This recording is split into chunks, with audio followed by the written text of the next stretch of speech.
were told about demonetization. This was a decision that somebody, a gentleman called Mr. Bukkal, basically convinced the Prime Minister of. And then they carried out demonetization. When demonetization happened, I picked up the phone and I called Mr. Chidambaram, who was our finance minister, and then I called Mr. Manmohan Singh. When I called Mr. Chidambaram and I asked him, what do you think about demonetization? He was laughing. And he was saying that I cannot imagine how the BJP has carried out such an exercise. This is, his words, this is insane. Right? And when I called Manmohan Singh ji, I called him and I said, Manmohan Singh ji, have you heard about demonetization? And the phone went silent. He didn't, for 20 seconds, the phone went silent. I was like, Manmohan Singh ji, what happened? He said, I'm trying to recover from the shock of what you've just told me. So this was a very badly conceived step, and it was extremely damaging step.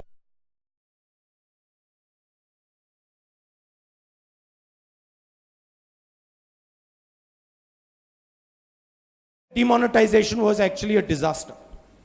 This is not sound economic policy. There's not a single economic expert in the world who will tell you that demonetization of the Indian economy made any economic sense whatsoever.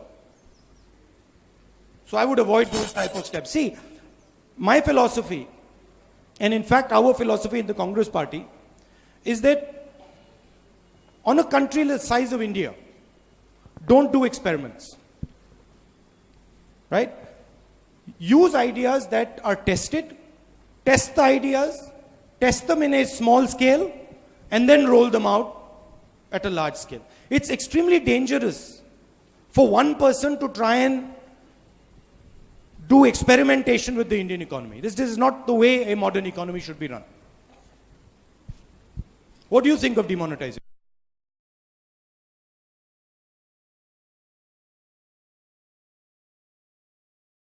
Because this initiative was taken for to bring out the black money, and even they have proven that some of the black money has come out. So we cannot totally disagree that it has been a total this thing. So maybe before taking such a big decision, they could have thought twice about it. Because as India is a poverty-stricken country, and it's called a developing nation. So maybe they could have thought twice about what they were going to do. Actually, as far as demonetization is concerned, it hasn't had an impact on black money. The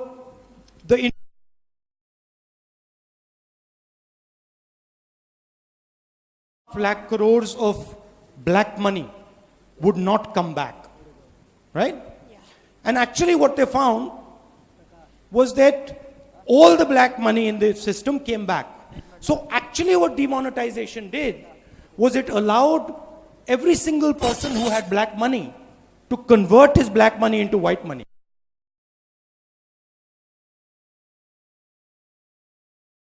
It wasn't helpful in the least. That's the economic fact. Thank you so much, sir. Also, 90% of black money, as you would be aware, is in real estate, in gold, and in Swiss bank accounts. Yes. Small portion of that money is in cash, right? Yes. Mr. Modi, when he came to power, he said that he's going to get money back from the Swiss banks, right? How much money has come back from the Swiss banks? There's a list right now with the government of India, with all the people in India. Ask them to table that bill in to table those names in Parliament and start taking action against those names. No action is being taken. So, the focus, if you want to fight black money, the focus is not the 5% black money in cash. The focus is Swiss bank accounts, the focus is gold, the focus is real estate. So there's limited activity taking place. So then how do you think it can be retrieved from them, from real estate and Swiss banks and... Transparency. Increasing the amount of transparency. So a huge step for fighting black money is actually the right to information. Right? Yes. That's a massive step. Because it allows you to reach inside your ministry and ask questions. And the moment you ask questions, you can sort of figure out what is going on. So giving power to people like you, giving power to the civilians, giving power to average person in India to go and ask questions to the government and say, listen, please explain why this is like this and not like that.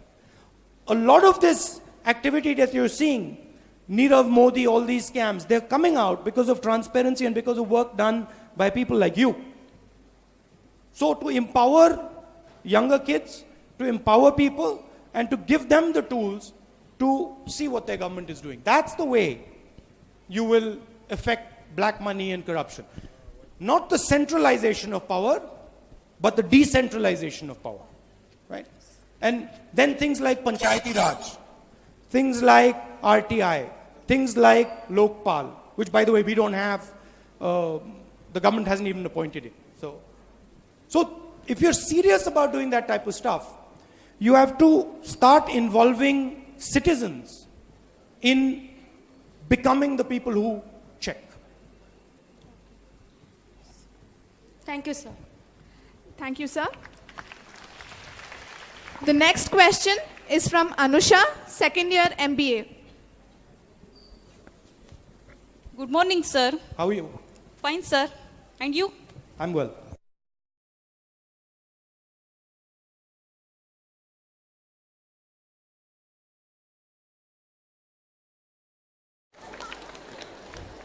In the name of value-based education, schools and colleges are focusing heavily on preserving Indian culture. Don't you think it is more important to discuss the ills of corruption, the need for gender equality and reservations for equal opportunities? In this day and age, isn't it at most important to create aware and social responsible youth? I think there is a space for culture. So culture is our past. We can't ignore our past. And some of the other things you mentioned are our future. So I think there has to be a space for culture, but there also has to be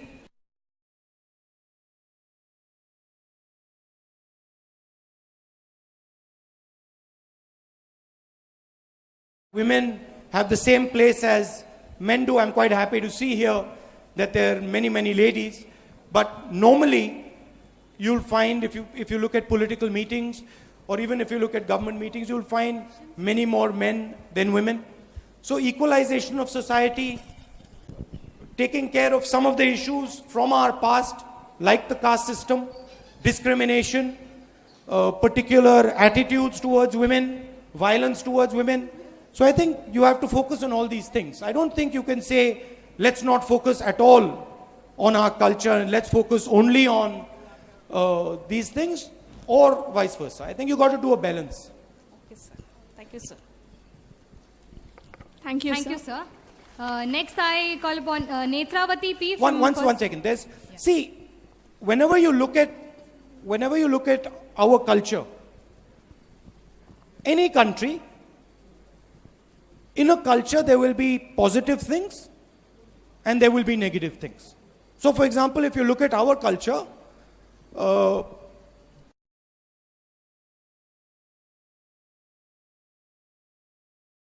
like tradition of sati, where they actually used to burn women. So culture also, you have to be careful that you're not brushing culture and saying it's all good or it's all bad. You take what is good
were told about demonetization. This was a decision that somebody, a gentleman called Mr. Bukkal, basically convinced the Prime Minister of.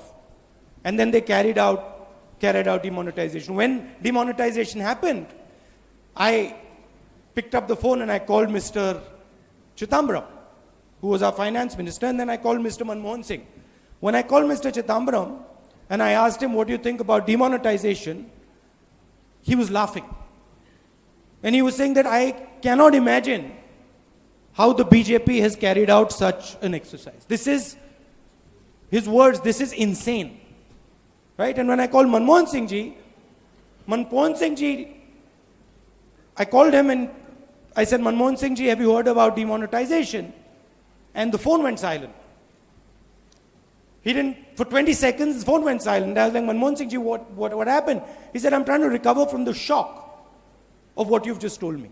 So this was a very badly conceived step, and it was extremely damaging step.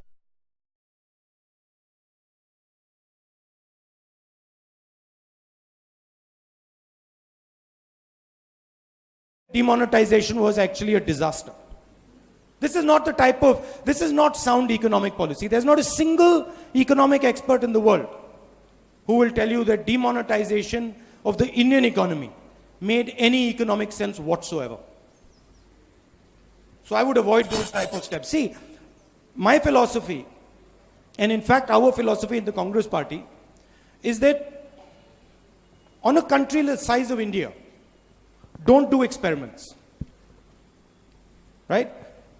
Use ideas that are tested, test the ideas, test them in a small scale, and then roll them out at a large scale. It's extremely dangerous for one person to try and do experimentation with the Indian economy. This is not the way a modern economy should be run.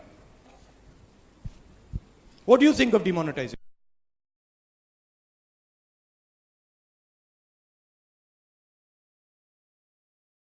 Because this initiative was taken to bring out the black money. And even they have proven that some of the black money has come out. So we cannot totally disagree that it has been a total this thing. So maybe before taking such a big decision, they could have thought twice about it. Because as India is a poverty-stricken country and it's called a developing nation. So maybe they could have thought twice about what they were going to do. Actually, as far as demonetization is concerned, it hasn't had an impact on black money. The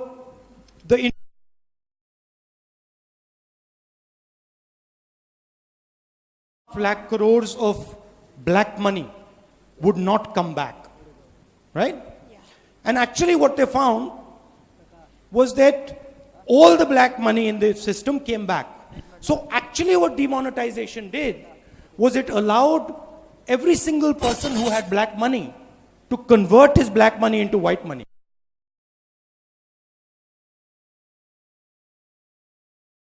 It wasn't helpful in the least. That's the economic fact. Thank you so much, sir. Also,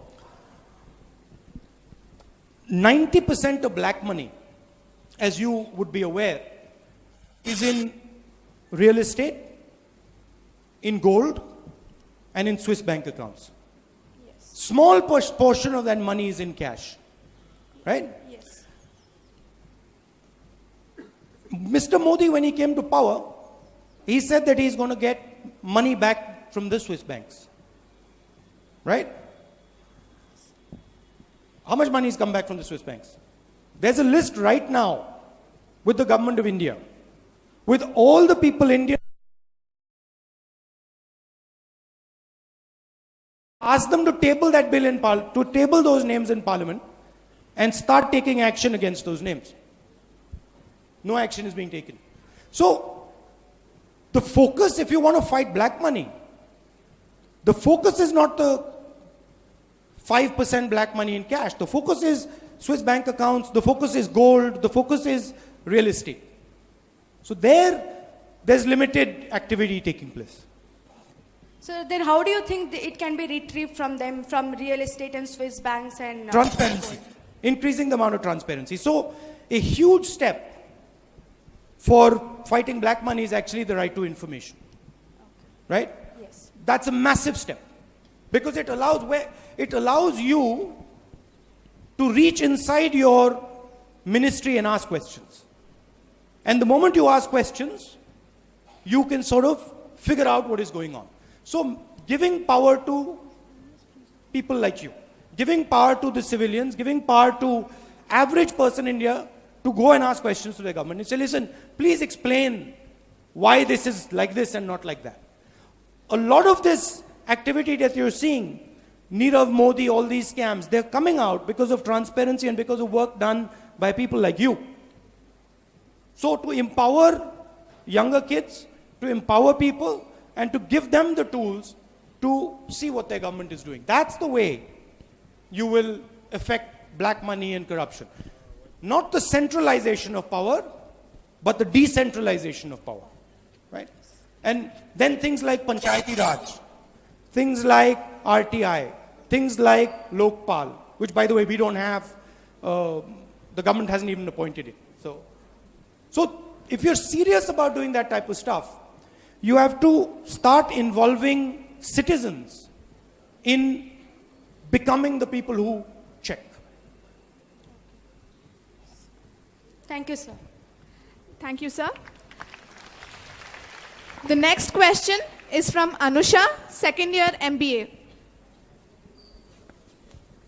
Good morning, sir. How are you? Fine, sir. And you? I'm well.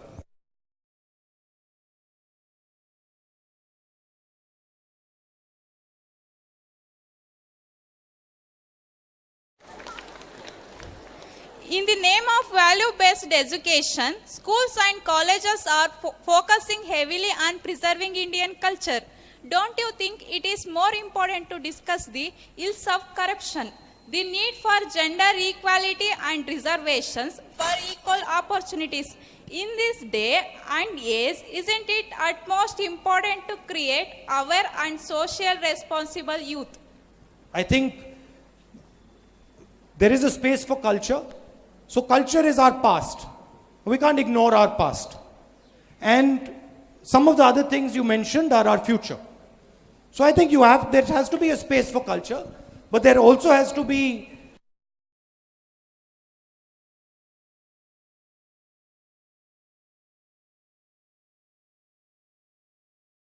women have the same place as men do. I'm quite happy to see here that there are many, many ladies. But normally, you'll find if you look at political meetings or even if you look at government meetings, you'll find many more men than women. So equalization of society, taking care of some of the issues from our past, like the caste system, discrimination, particular attitudes towards women, violence towards women. So I think you have to focus on all these things. I don't think you can say, let's not focus at all on our culture and let's focus only on these things, or vice versa. I think you got to do a balance. Okay, sir. Thank you, sir. Thank you, Thank sir. you, sir. Next, I call upon Netravati P. One second. See, whenever you look at our culture, any country, in a culture there will be positive things and there will be negative things. So, for example, if you look at our culture,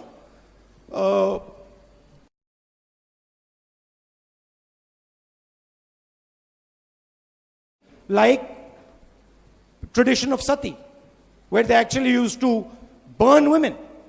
So culture also, you have to be careful that you're not brushing culture and saying it's all good or it's all bad. You take what is good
were told about demonetization. This was a decision that somebody, a gentleman called Mr. Bukkal, basically convinced the Prime Minister of.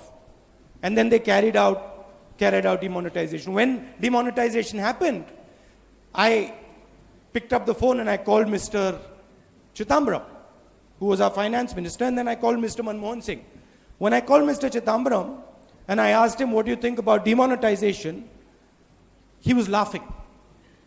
And he was saying that I cannot imagine how the BJP has carried out such an exercise. This is, his words, this is insane. Right? And when I called Manmohan Singh ji, I called him and I said, Manmohan Singh ji, have you heard about demonetization? And the phone went silent. He didn't, for 20 seconds, the phone went silent. I was like, Manmohan Singh ji, what happened? He said, I'm trying to recover from the shock of what you've just told me. So this was a very badly conceived step, and it was extremely damaging step.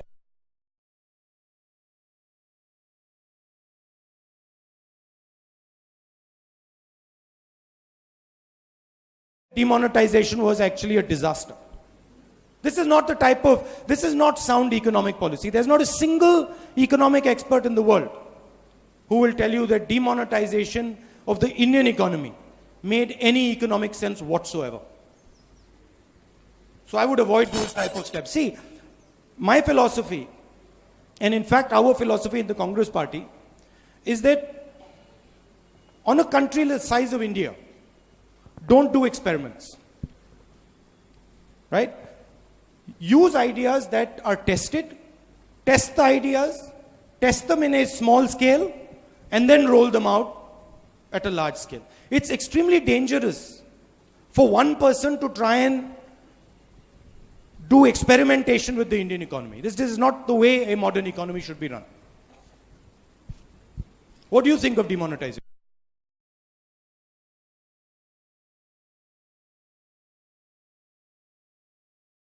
Because this initiative was taken to bring out the black money. And even they have proven that some of the black money has come out. So we cannot totally disagree that it has been a total this thing. So maybe before taking such a big decision, they could have thought twice about it. Because as India is a poverty-stricken country and it's called a developing nation. So maybe they could have thought twice about what they were going to do. Actually, as far as demonetization is concerned, it hasn't had an impact on black money. The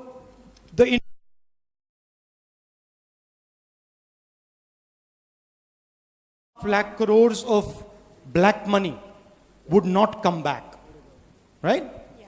And actually what they found was that all the black money in the system came back. So actually what demonetization did was it allowed every single person who had black money to convert his black money into white money.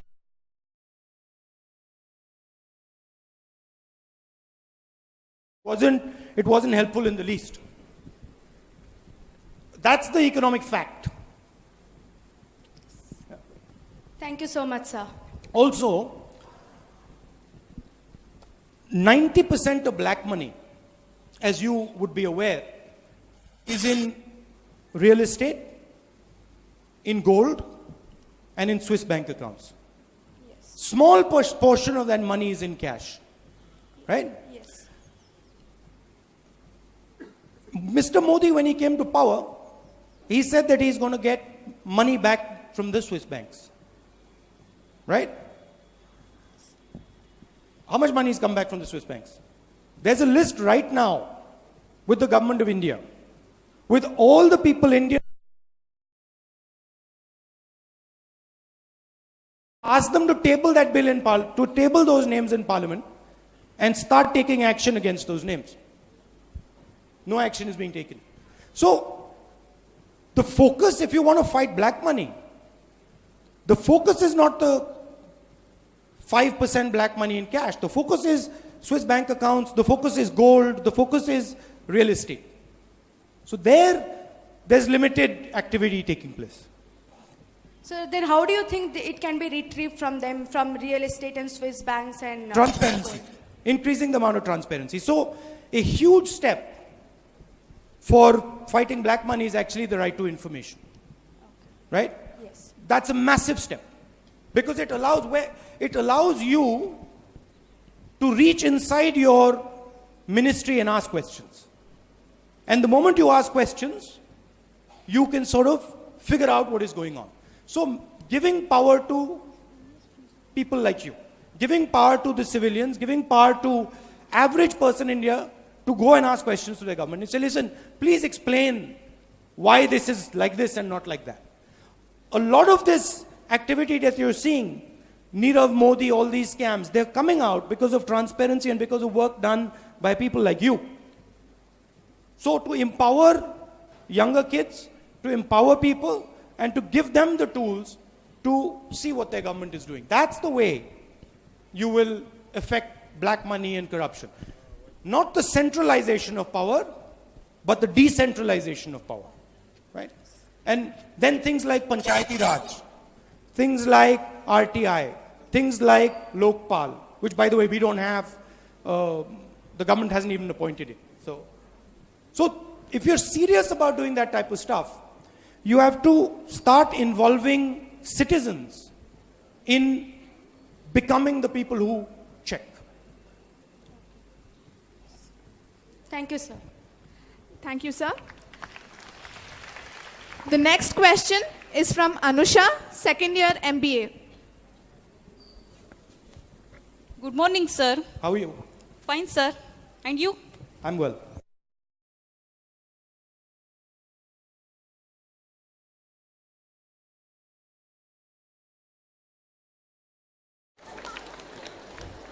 In the name of value-based education, schools and colleges are focusing heavily on preserving Indian culture.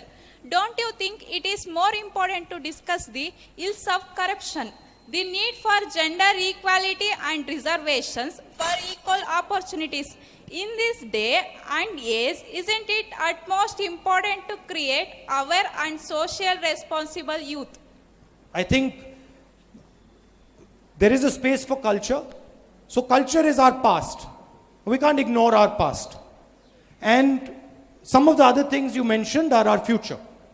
So I think there has to be a space for culture, but there also has to be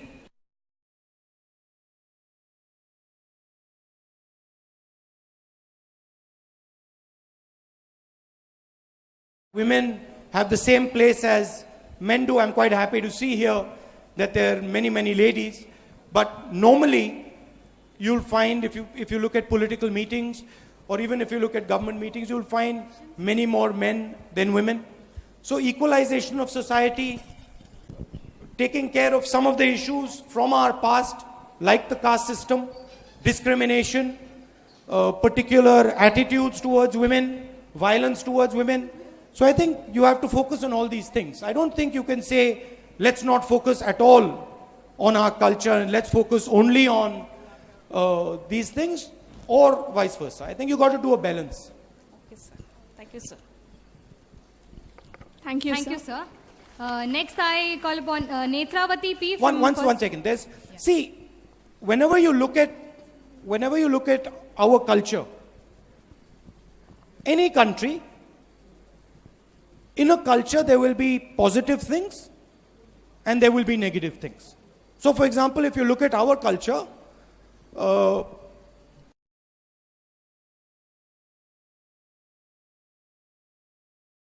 like tradition of sati, where they actually used to burn women. So culture also, you have to be careful that you're not brushing culture and saying it's all good or it's all bad. You take what is good